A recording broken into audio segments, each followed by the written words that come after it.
नमस्कार दोस्तों, मेरा नाम है सचिन और आज मैं फिर लेकर आ गया हूँ आपके लिए एक नई वीडियो। तो दोस्तों आज हम बात करने वाले हैं बजाज आलियांज के क्रिटिक केयर प्लान के बारे में। तो दोस्तों ये एक क्रिटिकल इलनेस प्लान है, तो आज हम उसका ही रिव्यू करेंगे। तो सबसे पहले मैं आपको थोड़ा सा बता देता हूँ कि क्रिटिकल इलनेस होता क्या है। दोस्तों जब भी कोई बीमारी बहुत ही गंभीर हो जाती है तो इसके लिए जो है ये प्लान लिए जाते हैं, और ये जो प्लान होते हैं ये हेल्थ इंश्योरेंस की तरह काम नहीं करते। हेल्थ इंश्योरेंस में क्या होता है, आपको जो प्लान होता है वहाँ पर आप बीमारी का खर्चा यानी जितने का भी बिल आया है उतने का बिल आपको यहाँ पर दे दिया जाता है। बट क्रिटिकल इलनेस में जितने का भी आपने प्लान लिया है वहाँ पर जैसे ही आपको वो बीमारी डायग्नोस होती है वो पैसा आपके बैंक अकाउंट में डाल दिया जाता है। यानी यहाँ पर जो पूरा पैसा है प्लान का वो आपको दे दिया जाता है। जैसे कि टर्म इंश्योरेंस में आप 50 लाख का लेते हैं तो 50 लाख रुपए आपके नॉमिनी को मिल जाते हैं। इसी तरीके से क्रिटिकल इलनेस में ये पैसा पूरा आपको दे दिया जाएगा, क्योंकि ये प्लान जो है एक बेनिफिट प्लान है, जहाँ पे हेल्थ इंश्योरेंस जो है एक इंडेमनिटी प्लान होता है। इंडेमनिटी का मतलब जो भी आपकी क्षति हुई है तो उसकी पूर्ति के लिए क्षतिपूर्ति की जाती है हेल्थ इंश्योरेंस में, और क्रिटिकल इलनेस के अंदर ये प्लान जो है आपको पूरे पैसे देता है। तो दोस्तों सबसे पहले हम जानते हैं कि हमें क्रिटिकल इलनेस की ज़रूरत क्यों है, हमें क्रिटिकल इलनेस प्लान लेना क्यों चाहिए। आखिर हमारे पास तो ऑलरेडी हेल्थ इंश्योरेंस है। तो दोस्तों पहले मैं आपको एक बात बता दूं कि जो हेल्थ इंश्योरेंस है, अगर मान लीजिए 100 लोगों के पास हेल्थ इंश्योरेंस प्लान है तो उसमें से भी जो है जो क्रिटिकल इलनेस है मुश्किल से 2, 4, 5 या 10 लोगों ने ही ले रखा होगा, क्योंकि इसकी जो अवेयरनेस है मार्केट में ज़्यादा नहीं है। क्योंकि हेल्थ इंश्योरेंस भी अगर मैं पूरे इंडिया की बात करूं तो वहां पे 10 से 15% के पॉपुलेशन के पास ही हेल्थ इंश्योरेंस है, और उसमें से भी अगर मैं निकाल दूं तो मुश्किल से 1% या 2% लोगों के पास ही क्रिटिकल इलनेस है।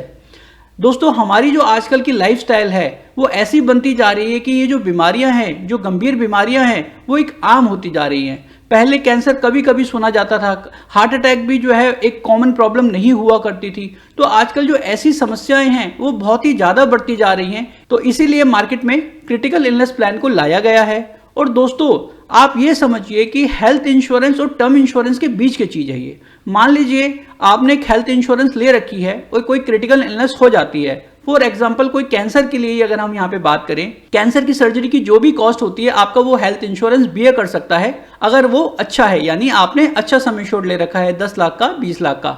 बट अगर वो ज़्यादा नहीं है तो यहाँ पर हेल्थ इंश्योरेंस भी आपका कम पड़ जाएगा। दूसरी बात, जब आपका इलाज चल रहा था तो हो सकता है आप उस वक्त अपना काम ना कर पा रहे हो सकता है आप जो है अपना ऑफिस ना जा पा रहे हो सकता है आपकी जॉब छूट जाए, हो सकता है आपका बिजनेस है तो आप बिजनेस ना कर पाएं, ठीक है। लेकिन जो घर के खर्चे हैं वो तो चाहिए ही। अगर बच्चे हैं तो उनके स्कूल की फीस जाएगी ही जाएगी, अगर आप घर चला रहे हैं तो घर पे खर्चा चाहिए ही चाहिए, अगर आपके पास लोन है तो आपको EMI पे करनी ही करनी है। तो दोस्तों बहुत सारे ऐसे खर्चे होते हैं जो हमें हेल्थ इंश्योरेंस नहीं दे सकता। बट अगर आपने इस सिचुएशन में क्रिटिकल इलनेस ले रखी है तो वो यहाँ पर आपको जो है पूरा फाइनेंशियली मदद करेगा, क्योंकि यहाँ पर जो पैसे हैं जितने का भी आपने प्लान लिया है वो आपके बैंक अकाउंट में ट्रांसफर कर दिए जाएंगे। तो दोस्तों इसलिए जो है मैंने हेल्थ इंश्योरेंस को और टर्म इंश्योरेंस के बीच में क्रिटिकल इलनेस को रखा हुआ है, क्योंकि हेल्थ इंश्योरेंस सिर्फ आपको इलाज के लिए पैसे देगा और टर्म इंश्योरेंस जब काम आएगा, जो कि बीमार हुआ है यहाँ पे वो इस दुनिया में नहीं है, ये इसके परिवार के लिए जो है यहाँ पे काम आता है, और हेल्थ इंश्योरेंस आपके इलाज के लिए। तो दोस्तों हेल्थ इंश्योरेंस और टर्म इंश्योरेंस के बीच की चीज है क्रिटिकल इलनेस, क्योंकि हेल्थ इंश्योरेंस तो आपको सिर्फ इलाज के पैसे देगा और टर्म इंश्योरेंस जो पैसे देगा वो जब इंसान दुनिया से चला जाता है तो ये उसके नॉमिनी को पैसा दिया जाता है। बट उसके बीच में अगर आपको पैसे की जरूरत पड़ती है, जहाँ पे आप काम नहीं कर पा रहे हैं, आपका शरीर जो है इस लायक नहीं है कि आप जो है पैसा कमा पाएं, तो उस वक्त फैमिली की सपोर्ट कौन करेगा। तो दोस्तों जो क्रिटिकल इलनेस पॉलिसी होती हैं वो हेल्थ इंश्योरेंस के कंपैरिजन में काफ़ी सस्ती होती हैं, बट फिर भी जो है लोगों को अवेयरनेस नहीं है, इसलिए ये प्लान जो है नहीं खरीदे जाते हैं मार्केट में। अगर इसकी अवेयरनेस है आप लोगों को तो ये प्लान जो है आपको अपने पोर्टफोलियो में ज़रूर रखना चाहिए, क्योंकि ये प्लान आगे आने वाले टाइम में बहुत ही ज़्यादा काम आने वाले हैं। तो आइए हम स्टार्ट करते हैं इसका रिव्यू। तो देखिए दोस्तों, इस प्लान को अगर आप लेते हैं तो यहाँ पर आपको 5 ऑप्शंस मिलेंगे। पहला जो है कैंसर केयर बेनिफिट है यहाँ पर, यानी यहाँ पे जो कैंसर की बीमारियां हैं इस ब्लॉक में उसको कवर किया जाएगा। नंबर 2 आते हैं कार्डियोवास्कुलर केयर बेनिफिट, यानी जो भी हृदय से दिल से बीमारियां जुड़ी हुई हैं, अगर कोई ऐसी सिचुएशंस आती है तो वो यहाँ पर सेक्शन 2 में कवर की जाएंगी। ये अलग ब्लॉक है एक का, दूसरे का अलग ब्लॉक है। यहाँ पर आपको ब्लॉक वाइज जो है सम एश्योर्ड परचेज करना पड़ेगा, वो मैं आपको आगे बताता हूँ। तीसरा जो सेक्शन है वो किडनी केयर बेनिफिट है, यानी किडनी से संबंधित जो भी समस्याएं होती हैं आप जो है इसके अंदर वो कवर की जाएंगी। इसी तरीके से न्यूरो केयर बेनिफिट है। जो न्यूरो केयर बेनिफिट है उसके अंदर दिमाग से संबंधित बीमारियां या जो दिमाग से संबंधित जो भी गंभीर बीमारियां होती हैं वो इसके अंदर कवर की जाएंगी। जो पांचवा सेक्शन है वो है transplant and sensory organ care benefit, यानी अगर मान लीजिए किसी का लीवर ट्रांसप्लांट या किडनी ट्रांसप्लांट, कोई भी ऐसा मेजर ऑर्गन ट्रांसप्लांट होता है, और साथ ही साथ यहाँ पे सेंसरी ऑर्गन दोस्तों ऐसे होते हैं जैसे हम आंख से देखते हैं, कान से हमारा सुनना होता है, जिनसे हम सेंस कर पाते हैं, तो ये उन ऑर्गन्स का भी यहाँ पे उसका बेनिफिट मिलता है। तो दोस्तों इस जितने भी सेक्शन हैं आप यहाँ पे अलग अलग सभी सेक्शन का सम एश्योर्ड ले सकते हैं। जैसे मान लीजिए आपने 20 लाख कैंसर का ले लिया, 20 लाख आपने कार्डियोवास्कुलर का ले लिया, आपने 25 लाख किडनी का ले लिया, 10 लाख न्यूरो का ले लिया। तो दोस्तों हर एक सेक्शन में आप अलग अलग जो हैं अपनी रिक्वायरमेंट के अकॉर्डिंग सम एश्योर्ड जो है चूज कर सकते हैं। दोस्तों सबसे पहले हम बात करते हैं कैंसर केयर की, क्योंकि जितने भी हमने अभी डिस्कशन करे हैं 5 पॉइंट, अब इनको हम डिटेल में करेंगे। तो दोस्तों सबसे पहले आपको ये एक ब्लॉक है कैंसर केयर का, कि कैंसर केयर अगर आपने लिया है तो ये वाली बीमारियां आपकी कवर होंगी। अब ये किस तरीके से काम करेंगी आप इसको समझ लें तो आप जो है लगभग पूरा प्लान समझ जाएंगे, क्योंकि आगे की जो सारी चीजें हैं वो इसी तरीके से काम करेंगी। तो सबसे पहले आप समझिए कि यहाँ पर 2 कंडीशन है, कैटेगरी ए की कंडीशंस और कैटेगरी बी की कंडीशंस। जो कैटेगरी ए की कंडीशंस हैं ये थोड़ी सी माइनर बीमारियां हैं, मतलब ये शुरुआती स्टेज की बीमारियां हैं, और जो कैटेगरी बी कंडीशन है वो थोड़ी सी और घातक है, यानी और सिवियरिटी की तरफ जाती हैं वो। अगर यहाँ पर पहला कंडीशन में मान लीजिए किसी को अर्ली स्टेज कैंसर डिटेक्ट होता है तो कंपनी यहाँ क्या करेगी, जो भी आपने सम एश्योर्ड चूज किया है, आप इसको थोड़ा सा ध्यान से समझना दोस्तों, कि जो भी आपने सम एश्योर्ड यहाँ पर चूज किया है, सपोज कीजिए आपने यहाँ पर 20 लाख रुपए का सम एश्योर्ड लिया था कैंसर केयर का, तो आपको जो है यहाँ पर उसका 25% पैसा दे दिया जाएगा डिटेक्ट होते ही, चाहे वो अर्ली स्टेज में डिटेक्ट हुआ हो। मतलब 20 लाख के अंदर 25% यानी 5 लाख रुपया आपके खाते में डाल दिया जाएगा। अब आप चाहे उससे इलाज कराइए, अपना EMI भरिए, अपना जो है बच्चों का स्कूल फीस चुकाइए या अपने घर के खर्चे चलाइए, ये आपके ऊपर डिपेंड करता है कि आप उस 5 लाख का क्या करना चाहते हैं। दूसरा, अगर यही मान लीजिए कि वो आगे की स्टेज में बढ़कर वो एक खतरनाक कंडीशन में या घातक कंडीशन में वो कैंसर पहुंच जाता है, तो क्या होगा, कंपनी को यहां पर 100% देना था, ठीक है, लेकिन 25% आपको कंपनी पहले ही दे चुकी है, तो कंपनी यहां पर 75% जो है आपको और पैसा आपके खाते में डाल देगी। या अगर मान लीजिए पहली स्टेज ऐसी आती है कि कैंसर जो है लास्ट स्टेज में पता चलता है, जो कि वहां पे काफी देर हो चुकी है, तो हमें अर्ली स्टेज में डिटेक्ट ही नहीं हुआ, तो कंपनी यहाँ पे डायरेक्टली आपको 100% पैसा दे देगी। तो दोस्तों यहाँ पर हर ब्लॉक के अंदर 2 कंडीशंस आपको मिलेंगी, कंडीशंस ए, कंडीशंस बी। आप जितने भी ब्लॉक हैं यानी 5 ब्लॉक हैं, आप इसके अंदर से चूज कर सकते हैं कि आपको 1 ब्लॉक लेना है, 2 ब्लॉक लेने हैं, 4 ब्लॉक लेना है या पांचों के पांचों ब्लॉक लेने हैं। ये आपके ऊपर डिपेंड करता है, किसी में से 1 ब्लॉक लेना जरूरी है, मतलब 5 में से 1 ब्लॉक लेना आपका मैंडेटरी है। तो दोस्तों आगे बढ़ते हैं, अब आते हैं हम कार्डियोवास्कुलर की तरफ। कार्डियोवास्कुलर में यहां पर भी देखिए आप सेक्शन ए की बीमारियां लिखी हुई हैं और यहां पर जो है सेक्शन बी की बीमारियां लिखी हुई हैं। अगर मान लीजिए किसी की एंजियोप्लास्टी होती है तो यहां पर 25% पैसा दे दिया जाएगा जितने का भी आपने सम एश्योर्ड चूज किया है। अगर मान लीजिए एंजियोप्लास्टी होती है और यहाँ पे कैटेगरी बी के अंदर यानी फर्स्ट हार्ट अटैक आता है इस एक स्पेसिफाइड सेवियरिटी का, तो यहाँ पर आपको 100% पैसा दे दिया जाएगा।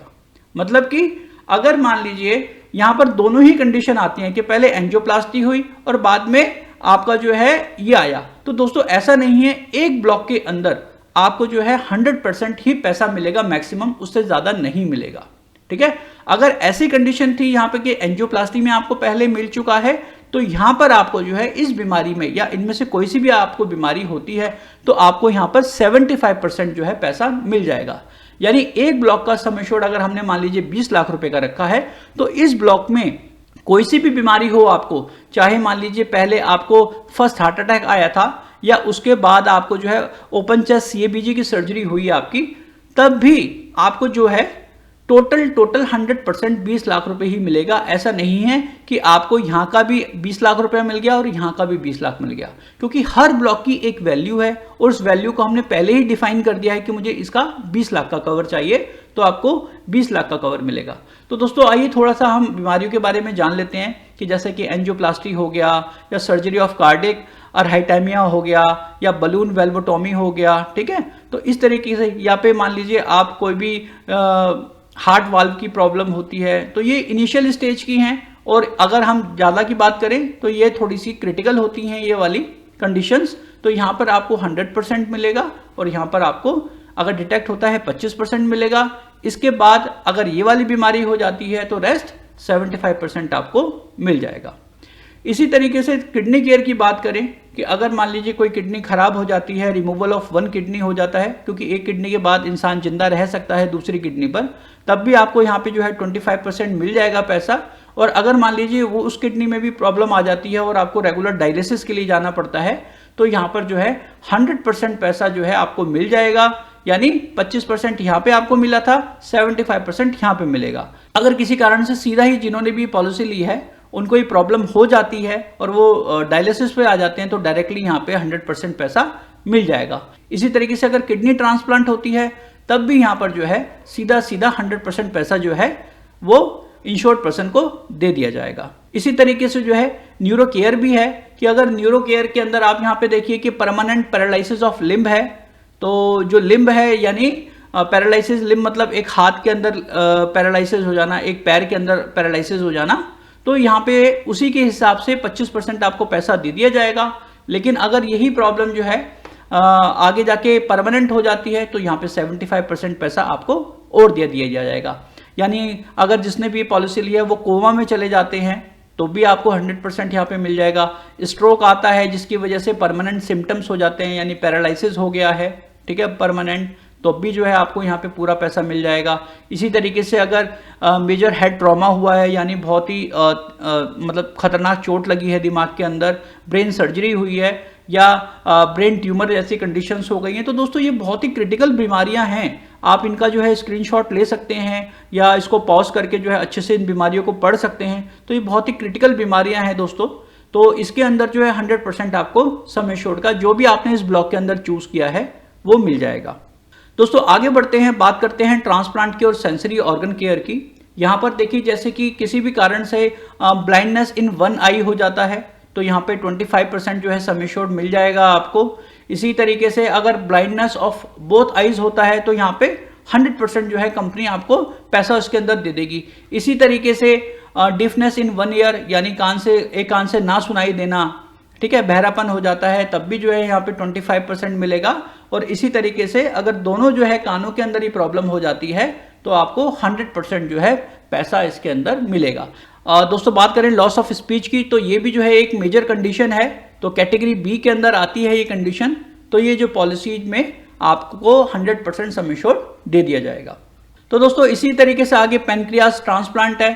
तो दोस्तों मैं बात करूं तो लगभग जितनी भी बीमारियां अभी तक हमने देखी है उनकी लिस्ट देखी है, तो यहाँ पर टोटल जो है 43 बीमारियां जो है इसके अंदर कवर की जाती है। अब बात करते हैं दोस्तों कुछ हम स्पेसिफिक कंडीशन की इस प्लान की। तो यहाँ पर देखिए सबसे पहले जो मैंने आपको बताया है कि इंश्योर्ड कैन ऑप्ट फॉर 1 और मोर क्रिटिकल इलनेस सेक्शन, या तो आप एक चूज करें या जो है आप उसे ज्यादा चूज कर सकते हैं इसके अंदर, लेकिन आपको मिनिमम 1 सेक्शन तो इसके अंदर लेना ही लेना है। अब बात करते हैं दोस्तों कि 2 क्लेम आ गए। मैंने अभी आपको पीछे से एग्जांपल दिया था कि 2 क्लेम आ गए तो 25% एक बार मिलेगा, 75% एक बार मिलेगा। तो इसी तरीके से यहाँ पर भी ऐसा ही है कि अगर आपका मान लीजिए कैटेगरी ए का, यानी जो कम घातक बीमारियां हैं वो आती है, और दूसरा आप कैटेगरी बी का, यानी जो कि ज्यादा घातक बीमारियां हैं आता है, तो आपको जो है हर ब्लॉक के अंदर जो है ईच क्रिटिकल इलनेस के सेक्शन में जो है आपको वो क्लेम दे दिया जाएगा। यानी ए का भी दिया मिलेगा और बी का भी मिलेगा। बट तीसरी कंडीशन में हम ये पढ़ते हैं कि insured can not claim for 2 condition from category A for each section.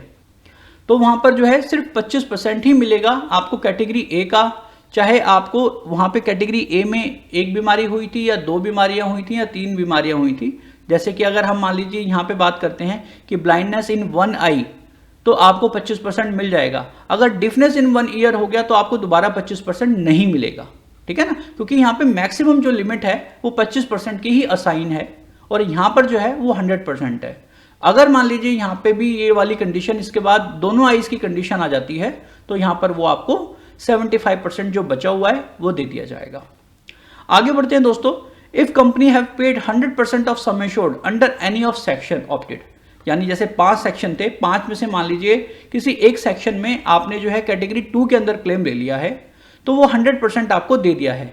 Then the coverage of the respective section shall cease, मतलब वो सेक्शन अब आपका डिलीट हो जाएगा, वो सेक्शन आपका खत्म हो जाएगा। जैसे मान लीजिए आपने 5 सेक्शन लिए थे, 5 सेक्शन में से मान लीजिए किसी एक न्यूरो वाला के आया था सेक्शन, उसमें से आपने क्लेम ले लिया है, तो ये बहुत अच्छी चीज है इस पॉलिसी की कि बाकी जो सेक्शन है मेरे वो एज कंटिन्यू चलते रहेंगे, मैं उसको रिन्यू कर सकता हूं।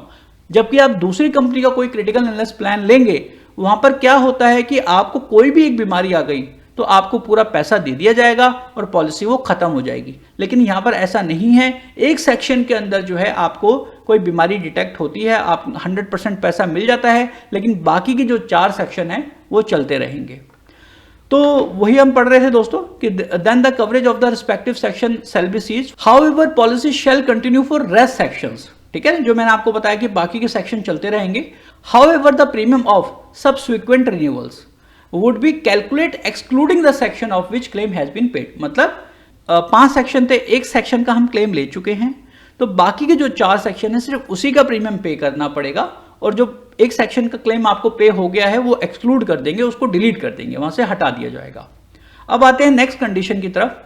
After a claim from any critical illness section, अगर किसी भी क्रिटिकल इलनेस सेक्शन के अंदर आपका कोई क्लेम आ गया है क्रिटिकेयर पॉलिसी के अंदर, this said insure will not be able to opt for any new critical illness section. मतलब सपोज कीजिए आपने यहाँ पे 3 सेक्शन लिए थे, 3 सेक्शन में एक आपने कैंसर का लिया था, एक न्यूरो का लिया था और एक किडनी ट्रांसप्लांट का लिया था।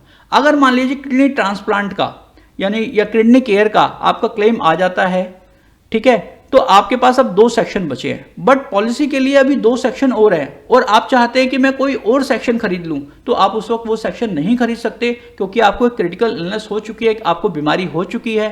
जिनको क्रिटिकल इलनेस होती हैं ऑलरेडी से, उनको हम ये पॉलिसी नहीं दे सकते, इसलिए आप उसके अंदर कोई भी नया सेक्शन भी ऐड नहीं कर सकते।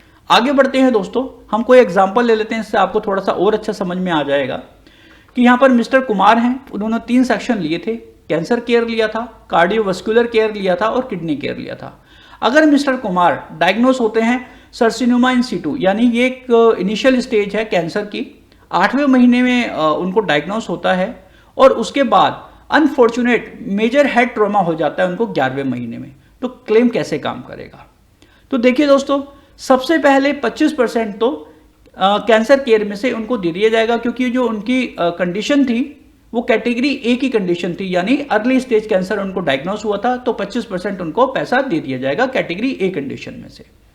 अब उनको साथ ही साथ क्या हुआ है, मेजर हेड ट्रॉमा भी हो गया है 11वें महीने में, तो 100% ऑफ न्यूरो केयर का भी मिलेगा, क्योंकि यहाँ पे हर सेक्शन का जो सम एश्योर्ड है वो अलग अलग है, ठीक है। तो यानी अगर मान लीजिए उन्होंने 20 लाख रुपए की पॉलिसी ली थी, तो 20 लाख रुपए तो उनको यहाँ पे मिल गए न्यूरो केयर में, और 25% यानी 20 लाख का 25% कितना हो गया, 5 लाख रुपया, तो टोटल उनको 25 लाख रुपया मिल गया। क्योंकि वो जो कैटेगरी थी मेजर हेड ट्रॉमा, वो अगर आप देखेंगे तो कैटेगरी बी की जो है कंडीशन थी न्यूरो केयर में। अब इसी एग्जांपल को हम अगर आगे बढ़ाएं तो उनको जो है lymphoma supported by histological evidence of malignancy in 12 month, उनको जो है जो उनका जो कैंसर है वो एक क्रिटिकल सिचुएशन में चला गया है, तो अब क्या होगा, जो कि हम 25% तो उनको पहले दे चुके थे कैंसर केयर में कैटेगरी ए में, रेस्ट अब जो 75% बचा है वो उनको यहां पर पे कर दिया जाएगा। तो यह लिखा है he can further claim rest 75% in section B of cancer care because he claimed earlier 25% of cancer care in section A. तो दोस्तों उम्मीद करता हूं ये वाला जो है आपको मैंने एग्जांपल दिया है, इससे जो है आपका जो कॉन्सेप्ट है कि ये पॉलिसी किस तरीके से काम करती है वो क्लियर हो चुका होगा। आगे बढ़ते हैं दोस्तों, अब हम बात करते हैं कुछ एडिशनल बेनिफिट्स की। तो देखिए, कभी भी कोई भी क्लेम, ये जितने भी एडिशनल बेनिफिट हैं ये जब भी दिए जा रहे हैं जब आपका कोई भी क्लेम कैटेगरी बी सेक्शन में फॉल करता है। तो मतलब क्या है कि कोई भी मेजर इलनेस होती है तभी आपको ये एडिशनल बेनिफिट्स भी मिलेंगे। अब वो बेनिफिट्स क्या हैं हम उसको समझते हैं। Cancer reconstructive surgery. तो दोस्तों कभी भी क्या होता है कि जैसे मान लीजिए कैंसर है, उसके अंदर सर्जरी करनी पड़ती है, तो सर्जरी करने से क्या होता है कि जो भी एरिया है उसमें से काफ़ी ज़्यादा जो है सर्जरी करनी पड़ती है, तो उसको जो है दोबारा जो है रिकंस्ट्रक्ट किया जाता है। जैसे कि मान लीजिए प्लास्टिक सर्जरी होती है वहाँ पर।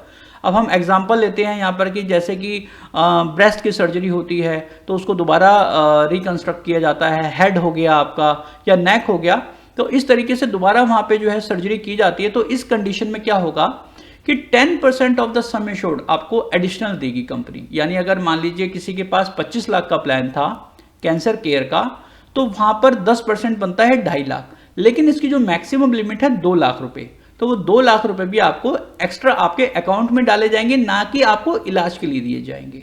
ठीक है ना, ये सर्जरी के लिए पैसा है, बट ये जो है बेनिफिट पॉलिसी है, इसलिए ये पैसे जो है आपके खाते के अंदर डाल दिए जाएंगे। दूसरा आता है कार्डिक नर्सिंग के ऊपर, कि अगर मान लीजिए आपको कोई कार्डियोलॉजिकल प्रॉब्लम हुई थी हाई कैटेगरी वाली यानी बी सेक्शन वाली, तो यहाँ पर जो है 5% की आपको एडिशनल पेमेंट की जाएगी, जिसकी मैक्सिमम लिमिट होगी 50,000 रुपए की। क्योंकि यहाँ पर क्या है, आपको कार्डिक नर्सिंग की जरूरत पड़ सकती है। यानी जो भी आप नर्सिंग कराएंगे, नर्सिंग केयर चाहिए आपके घर पे, अगर नर्स आती है तो उसको हो सकता है पैसे देने पड़े आपको डेली, वो कुछ दिन तक आए, 1 महीने तक आए, 10 दिन तक आए, 20 दिन तक आए, depend on situation to situation. तो यहाँ पर उसके लिए कंपनी एक एक्स्ट्रा लमसम 50,000 रुपीज तक मैक्सिमम दे रही है, 5% ऑफ सम एश्योर्ड। इसी तरीके से डायलिसिस केयर, कभी भी दोस्तों डायलिसिस की जो बीमारी होती है, इसमें बहुत लोगों को हफ्ते में 2 बार डायलिसिस के लिए जाना पड़ता है। ठीक है, तो वहां पर भी जो है कुछ एक्स्ट्रा खर्चे होते हैं। तो यहाँ पर भी जो कंपनी है 10% ऑफ सम एश्योर्ड, जितना भी आपने सम एश्योर्ड चूज किया है, और साथ ही साथ जो है मैक्सिमम 2 लाख रुपए तक इसके अंदर डायलिसिस केयर के अंदर कंपनी दे रही है। आगे बढ़ते हैं दोस्तों, अब बात करते हैं हम फिजियोथेरेपी केयर की। तो यहाँ पर न्यूरो केयर की बात करते हैं दोस्तों, कि जिन लोगों को आपने देखा है कि पैरालिसिस हो जाता है या और भी कोई समस्या हो जाती है, तो वहाँ पर फिजियोथेरेपी कराई जाती है बाद में। तो यहाँ पर भी अगर कैटेगरी बी के अंदर जो है आपका क्लेम लिया हुआ है आपने, तो कंपनी के साथ जो है आप 5% एडिशनल क्लेम कर सकते हैं, जो कि मैक्सिमम 50,000 रुपये जाता है आपकी फिजियोथेरेपी केयर का। तो ये भी एक एडिशनल बेनिफिट है। इसी तरीके से यहाँ पे सेंसरी केयर है, कि यहाँ पर भी अगर जो है कैटेगरी बी में कोई क्लेम किया हुआ है, तो वो जो है 5% एक्स्ट्रा के लिए जो यहाँ पर जो है ऑर्गन केयर बेनिफिट का भी जो है यहाँ पर एक 50,000 रुपीज तक ले सकते हैं। तो ये जो बेनिफिट है दोस्तों, पॉलिसी का जो सम एश्योर्ड के हिसाब से आपको मिलना था तो मिलेगा ही, ये उसके अलावा है। तो दोस्तों टोटल अगर हम यहाँ पे काउंट करें, जो मैंने आपको पहले भी बताया था, यहाँ पे जितनी भी क्रिटिकल इलनेस है वो सारी जो है 43 हैं। बाकी अभी तक जो भी प्लान आते हैं, आपने देखा होगा कि वहाँ पे कोई 18 होती हैं, कहीं 20 होती हैं, कहीं 40 होती हैं, कहीं 36 होती हैं। तो यहाँ पर जो टोटल है वो 43 हैं, जो कि आज के हिसाब से काफ़ी ज़्यादा हैं। इतने 43 वाले जो प्लान है मार्केट में आसानी से अवेलेबल नहीं है। आगे बढ़ते हैं दोस्तों, अब बात करते हैं कुछ डिस्काउंट्स की। तो दोस्तों यहाँ पर कुछ डिस्काउंट अवेलेबल हैं, लेकिन वो बहुत ही कम है, लेकिन फिर भी मैं आपको इसके बारे में इन्फॉर्मेशन दे देता हूँ। तो दोस्तों यहाँ पर जो है 5% का जो है डिस्काउंट आपको मिलेगा हर रिन्यूअल पे। लेकिन उसके लिए आपको क्या करना है, आपको जो है कुछ टेस्ट कराने हैं, जैसे कि ECG कराना है, उसमें नॉर्मल साइनस रिदम आनी चाहिए आपकी, फास्टिंग ब्लड शुगर कराना है, वो आपका जो है 100 mg पर डेसीलीटर से कम होना चाहिए आपका। सीरम क्रिएटिनिन कराना है तो वो 0.9 से लेके जो है 1.2 के बीच में होना चाहिए। ठीक है, इसी तरीके से अगर आप कोलेस्ट्रॉल कराते हैं तो कोलेस्ट्रॉल जो है वो 200 माइक्रोग्राम पर डेसीलीटर के नीचे होना चाहिए आपका। ट्राइग्लिसराइड्स की बात करें दोस्तों, तो यहाँ पर वो भी जो है आपका 150 mg से नीचे होना चाहिए। और इसी तरीके से BMI की बात करें तो आपका यहाँ पे जो मोटापा है वो 27 तक का आपका BMI होना चाहिए। BMI आपको कैसे नापना है, गूगल पे आप सर्च करेंगे BMI कैलकुलेटर, BMI कैलकुलेशन, तो उसमें आपको अपनी एज डालनी पड़ेगी, वहाँ पे आपको अपना जो है वेट डालना पड़ेगा और अपनी हाइट डालनी पड़ेगी। तो इस हिसाब से जो बॉडी टू मास इंडेक्स है वो कैलकुलेट हो जाता है। तो इससे आप पता कर सकते हैं कि आपका BMI कितना है। साथ ही साथ दोस्तों यहाँ पर जो है आपको ये जो रिपोर्ट है 3 महीने पहले देनी पड़ेंगी रिन्यूअल्स की, जब भी आपका ये डिस्काउंट आपके रिन्यूअल में एप्लीकेबल होगा और आपकी जो पॉलिसी है वो 5% सस्ती हो जाएगी। लेकिन साथ ही साथ यहाँ पे आपको अपनी फिजिकल फिटनेस की एक्टिविटी भी रखनी है। उसके अंदर अगर आप डेली वॉक करते हैं या डेली आप जॉगिंग करते हैं तो आपको यहाँ पे 15,000 स्टेप्स चल रहे हैं एवरी वीक, ठीक है, और 60,000 स्टेप्स जो चल रहे हैं वो एवरी मंथ चल रहे हैं। यहाँ पे मिनिमम मैंडेटरी 6 महीने के अंदर आपको 60,000 स्टेप्स काउंट होने चाहिए। मतलब कि यहाँ पे कैसे काउंट होंगे, वो कंपनी की एक मोबाइल एप्लीकेशन आती है, आप उसको अपने मोबाइल में डाल सकते हैं और उसके बाद ऑटोमेटिक जैसे जैसे आप चलेंगे और मोबाइल आपके पॉकेट में होगा तो वो स्टेप काउंट करेगा। यहाँ पर मान लीजिए पहले महीने 65,000 स्टेप चले, दूसरे महीने 60,000 स्टेप चले, तीसरे महीने 55, फिर 70, फिर 50, इस तरीके से आप पूरे साल में मान लीजिए वॉक करते हैं। लेकिन यहाँ पर हम देखेंगे कि हमें मिनिमम जो है 60,000 स्टेप्स करने थे और कब तक, 6 महीने के लिए। तो यहाँ पर जो टोटल है आप देखेंगे 7 महीने के अंदर, मतलब 12 महीने में से अगर हम 7 महीने छाटे तो उसके अंदर 60,000 से ऊपर के स्टेप्स हो रहे थे। तो यहाँ पर जो है आपको एक फर्दर 5% का डिस्काउंट मिल जाएगा। तो जनरली दोस्तों अगर आपको मतलब 60,000 कदम चलने हैं तो मेरे हिसाब से आपको 2 किलोमीटर जो है लगभग डेली पैदल चलना पड़ेगा, तो आपके जो है 60,000 स्टेप्स हो जाते हैं। तो आप देख सकते हैं कि जो है अगर आप इतना वॉक कर लेते हैं, इतना चल लेते हैं, तो आपको ये डिस्काउंट जो है वो एडिशनल मिल जाएगा। लॉन्ग टर्म पॉलिसी डिस्काउंट की बात करते हैं दोस्तों, तो यहाँ पर जो है 2 साल की पॉलिसी लेने पे आपको 4% का और 3 साल की पॉलिसी लेने पे 8% का एक एडिशनल डिस्काउंट मिल जाएगा।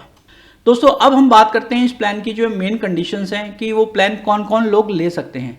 तो सबसे पहले अगर मैं बात करूं तो यहाँ पे एंट्री एज की कि 18 साल से लेके 65 साल तक का कोई भी स्वस्थ व्यक्ति है इस प्लान को ऑप्ट कर सकता है। अगर आप किसी बच्चे के लिए प्लान खरीद रहे हैं या उसको परचेज करके गिफ्ट करके दे रहे हैं तो 3 महीने से लेके 30 साल तक जो है ये प्लान आप उनको खरीद कर दे सकते हैं। यहाँ पर जो है प्रपोजर जो है वो किसी एडल्ट को बनना पड़ेगा और उसके बाद आप ये प्लान जो है उनको दे सकते हैं।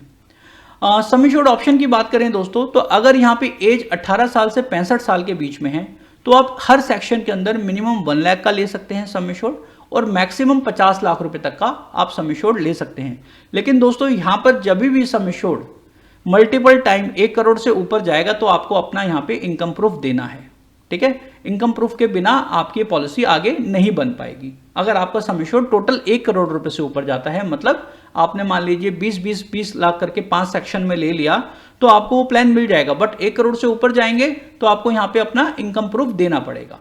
तो दोस्तों अगर यही प्लान जो है आप 61 साल से लेके 65 साल के बीच में लेते हैं तो मिनिमम 1 लाख रुपया और मैक्सिमम 10 लाख रुपया आप किसी भी सेक्शन के अंदर ले सकते हैं।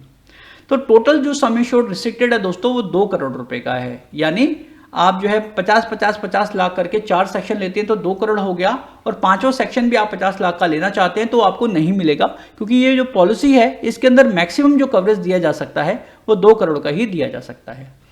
अगर मान लीजिए यहाँ पे 65 साल तक तो मैक्सिमम है कि आप प्लान ले सकते हैं। अगर मान लीजिए आप इसको लाइफ टाइम रिन्यू भी करा सकते हैं, बट अगर आपकी एज 70 साल से 80 साल के बीच में आ जाते हैं तो आपका हर सेक्शन 5 लाख ईच के हिसाब से ही रिन्यू किया जाएगा, उससे ज़्यादा रिन्यू नहीं किया जाएगा और उसी के अकॉर्डिंग आपसे पैसे लिए जाएंगे।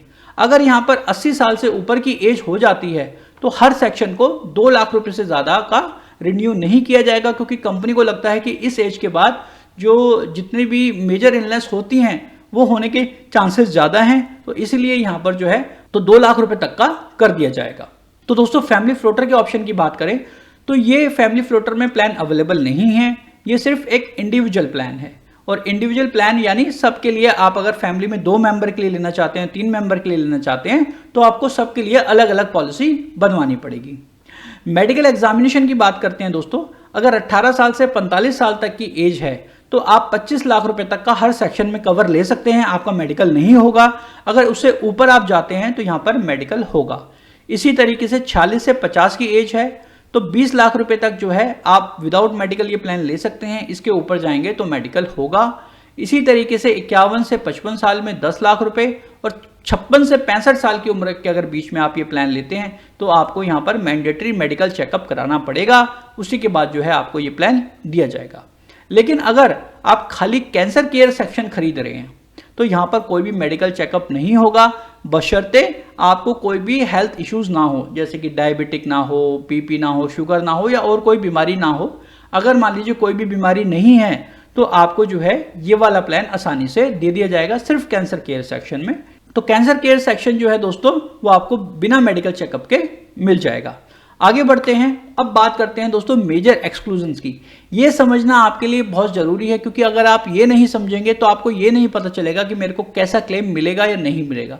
तो ये कंडीशन जो मैंने आपको यहाँ पे नोट करके दी हैं वो ये है कि इन कंडीशंस में आपको क्लेम नहीं मिलता है, और अगर मिलता है तो क्या और कंडीशंस होती हैं। तो दोस्तों सबसे पहले हम बात करते हैं वेटिंग पीरियड की। जैसे आपने देखा होगा कि हेल्थ इंश्योरेंस के अंदर एक वेटिंग पीरियड होता है 30 डेज का, या फिर कुछ बीमारियों का वेटिंग पीरियड होता है 2 साल का, यानी जैसे कैटरैक्ट, हर्निया, कुछ ऐसी बीमारियां हैं वो 2 साल का होता है। तो दोस्तों यहाँ पर जो वेटिंग पीरियड का ऑप्शन है वो 2 ऑप्शंस मिलेंगे, 120 दिन का और 180 दिन का, यानी 4 महीने का और 6 महीने का। ये पॉलिसी 4 महीने या 6 महीने के बाद ही आपकी एक्टिव मानी जाएगी, क्योंकि उससे पहले अगर कोई बीमारी आपको ये डिटेक्ट होती है तो आपको क्लेम नहीं मिलेगा। 120 दिन का अगर आप लेंगे तो आपका प्रीमियम थोड़ा सा ज़्यादा आएगा। 180 दिन का आप चूज़ करेंगे क्योंकि कंपनी को आपने यहाँ पे ज़्यादा टाइम दे दिया है, तो यहाँ पे आपका जो प्रीमियम है वो कम हो जाएगा। इसी तरीके से अगर हम आते हैं बात सर्वाइवल पीरियड की, तो दोस्तों ये समझना बहुत ज़रूरी होता है कि जितनी भी क्रिटिकल इलनेस पॉलिसीज आती हैं उसमें एक सर्वाइवल पीरियड का ऑप्शन होता है या सर्वाइवल पीरियड फिक्स होता है। यहाँ पर दोस्तों 3 हैं, 0 डे, 7 डे, 15 डे। मतलब अगर मान लीजिए किसी को कोई कैंसर डिटेक्ट होता है तो उसको 7 दिन या 15 दिन तक जो है जिंदा रहना पड़ेगा, तभी इसको जो है आप क्लेम कर पाएंगे। अगर ये ऐसा नहीं है, मान लीजिए आपने 7 दिन का ऑप्शन लिया और मान लीजिए 6ठे दिन ही उनकी जो है डेथ हो जाती है, सर्वाइव नहीं कर पाते हैं, तो उनको ये पैसा नहीं मिलेगा। ठीक है। इसी तरीके से मान लीजिए किसी को हार्ट अटैक हुआ, ठीक है, और आपने यहाँ पे ऑप्शन लिया हुआ था कि 15 दिन का, बट 15 दिन से क्या हुआ, हो सकता है वो 4थे दिन, 5वें दिन, 6ठे दिन डेथ हो जाती है, तो आपको यहाँ पे क्लेम नहीं मिलेगा। ये बात समझनी बहुत जरूरी है दोस्तों। तो कोशिश कीजिए कि सर्वाइवल पीरियड को आप 0 रखिए, कि अगर मान लीजिए कोई बीमारी डिटेक्ट हुई है और उसी दिन भी डेथ हो जाती है तब भी आपको ये क्लेम मिलेगा। ठीक है। यहाँ पर सर्वाइव का मतलब ये है कि आपको इतने दिन सर्वाइव करना ही करना है। अब दूसरी बात करते हैं दोस्तों कि यहाँ पर एनी सेक्सुअली ट्रांसमिटेड डिसीज, यानी कोई भी ऐसी सेक्सुअली ट्रांसमिटेड डिजीज हुई है, जो भी हमने अभी पीछे बीमारियां डिस्कस करी हैं, उसमें से कोई भी बीमारी अगर सेक्सुअली ट्रांसमिटेड हुई है तो आपको ये क्लेम नहीं मिलेगा इसका। Treatment arising out for traceable to birth defect और कंजेनाइटल एनोमैलीज, मतलब आपको कोई सी भी ऐसी बीमारियां हुई हैं, जो अभी हमने बीमारियों की लिस्ट देखी है, जिसका सीधा संबंध जन्म से हुई हुई बीमारी से था। बहुत लोगों को बर्थ से डिफेक्ट होते हैं, तो अगर ऐसी कोई प्रॉब्लम थी जो उनको जन्मजात थी और उसकी वजह से बीमारी क्रिएट हुई है आगे जाके, तो इस कंडीशन में भी इस पॉलिसी के अंदर क्लेम नहीं मिलेगा। दोस्तों देश में कोई ऐसी सिचुएशन बन गई है कि जहाँ पे वार है, वार डिक्लेयर हो चुकी है, ठीक है, या कोई भी जो है युद्ध जैसे हालात बन चुके हैं देश में, या युद्ध हो रहा है, या किसी दूसरे देश ने हमला कर दिया है, तो इस कंडीशन में भी अगर आपको कोई ऐसा नुकसान पहुंचता है और उसकी वजह से जैसे मान लीजिए ब्लाइंडनेस होती है, डिफनेस होती है, तब भी आपको जो है यहाँ पर वो क्लेम नहीं मिलेगा। रेडियो एक्टिव कंटेमिनेशन की बात करें दोस्तों, तो बहुत चीज़ें ऐसी होती हैं जो कि रेडियो एक्टिव की वजह से बीमारियां होती हैं, जैसे कि कैंसर भी होता है, जो रेडियो एक्टिव किडनी होती हैं, या बहुत सारे आप रेडियो एक्टिव कारणों की वजह से जो है जो बीमारियां हो रही हैं, आप किसी भी प्रत्यक्ष रूप से, अप्रत्यक्ष रूप से, मतलब डायरेक्ट इनडायरेक्ट जो है, मतलब जो भी रेडियो एक्टिव से प्रॉब्लम हुई है आपको और उसकी वजह से कोई भी बीमारी यहाँ पर बनती है, तो आपको तब भी इसके अंदर क्लेम नहीं मिलेगा। दूसरा पॉइंट आते हैं यहाँ पे, use of misuse of drugs, alcohol. ठीक है, अगर आपने बहुत ज़्यादा ड्रग्स ले ली हैं या फिर आपने बहुत ज़्यादा एल्कोहल ले लिया है और ये डॉक्टर ने आपको सजेस्ट नहीं करा था, ठीक है, मतलब डॉक्टर ने प्रिस्क्राइब नहीं किया था यहाँ पे, तब भी जो है आपको कोई ऐसी बीमारी क्रिएट हो गई है उसकी वजह से, तब भी जो है आपको यहाँ पे क्लेम नहीं मिलेगा। Self infected injuries, suicide attempt, ठीक है, और या इलीगल और क्रिमिनल एक्टिविटी कोई भी ऐसी होती है और आपको कोई भी ऐसी प्रॉब्लम जो है उसकी वजह से बनती है, तब भी आपको इन कंडीशंस में क्लेम नहीं मिलेगा। और दोस्तों अगर मान लीजिए आप चाहते हैं कि और भी डिटेल इस प्लान की पढ़नी है, तो इसके आप पॉलिसी वर्डिंग्स पढ़िए। अगर आपको पॉलिसी वर्डिंग्स चाहिए तो आप मुझसे मांग सकते हैं। तो दोस्तों आगे बढ़ते हैं, आप मेरे साथ जुड़ भी सकते हैं। दोस्तों मैं सोशल मीडिया पे काफ़ी एक्टिव रहता हूं। अगर फेसबुक पे हैं आप तो मेरे को /insurance-with-sachin से जो है आप मुझे फॉलो कर सकते हैं, आप मुझे व्हाट्सएप कर सकते हैं, ठीक है, मैं आपके सभी सवालों के जवाब दूंगा। और आप मुझे इंस्टाग्राम पे भी फॉलो कर सकते हैं, इंश्योरेंस विद सचिन पे।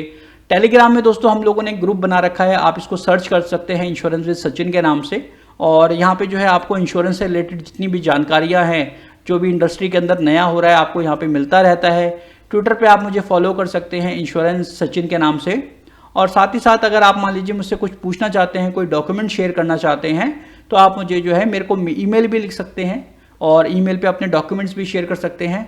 तो दोस्तों उम्मीद करता हूँ ये प्लान आपको समझ में आया होगा, और अगर आप इस प्लान को लेना चाहते हैं तब भी मुझसे कॉन्टैक्ट कर सकते हैं। और अगर ये समझ में आया है और ये अच्छा लगा है आपको प्लान, तो प्लीज़ इसको अपने दोस्तों के साथ शेयर करना ना भूलें। और मैं मिलता हूँ आपसे अगले वीडियो में। मेरा नाम है सचिन वर्मा। इस वीडियो को देखने के लिए आपका बहुत बहुत धन्यवाद।